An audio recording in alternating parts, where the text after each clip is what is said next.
Gas cylinder खरेदीसाठी agency बाहेर पुणेकरांच्या रांगा, जिल्हाधिकाऱ्यांच्या आदेशाला हरताळ। होम डिलिव्हरीऐवजी एजन्सी बाहेर रांग, तर नागपुरातही सकाळपासून गॅस एजन्सी बाहेर लोकांची गर्दी।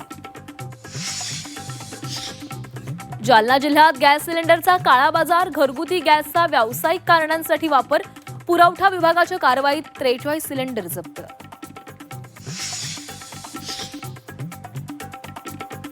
गॅस टंचाईमध्ये देशवासियांना काहीसा दिलासा, भारताचं शिवालिक गॅसवाहू जहाज होर्मुझच्या सामुद्रधुनीमधून भारताच्या दिशेने रवाना। 2 LPG गॅस वाहक जहाजांना होर्मुझमधून जाण्यास इराणची परवानगी। युद्धामुळे भाजीपाला फळांची निर्यात थांबली, बाजार समित्यांमध्ये आवक वाढल्यानं शेवगा, कलिंगड, खरबूजचे दर घसरले, शेतीमालाच्या दरात मोठी घसरण। मोबाईल मार्केटलाही युद्धाचा फटका, 25,000 कोटींचं नुकसान होण्याचा अंदाज, इराणकडून होर्मुझची सामुद्रधुनी बंद।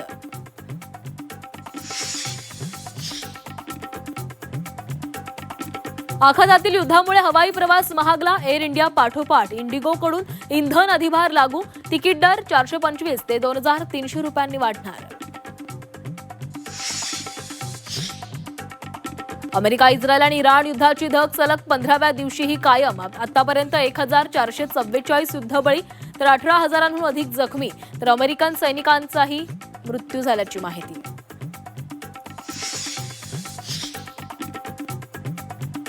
संपूर्ण इराण उद्ध्वस्त करून टाकू, अमेरिकेचे राष्ट्राध्यक्ष डोनाल्ड ट्रम्प यांचा इशारा, तर इराण लवकरच शरणागती पत्करणार असल्याचाही दावा। मुंबईतील मेट्रो 2B आणि 9च्या लोकार्पणाला मुहूर्त मिळेना, निवडणुका होऊन 2 महिने उलटले तरी उद्घाटन नाहीच, मुंबईकरांना आणखी किती प्रतीक्षा करावी लागणार, मुंबईकरांचा सवाल।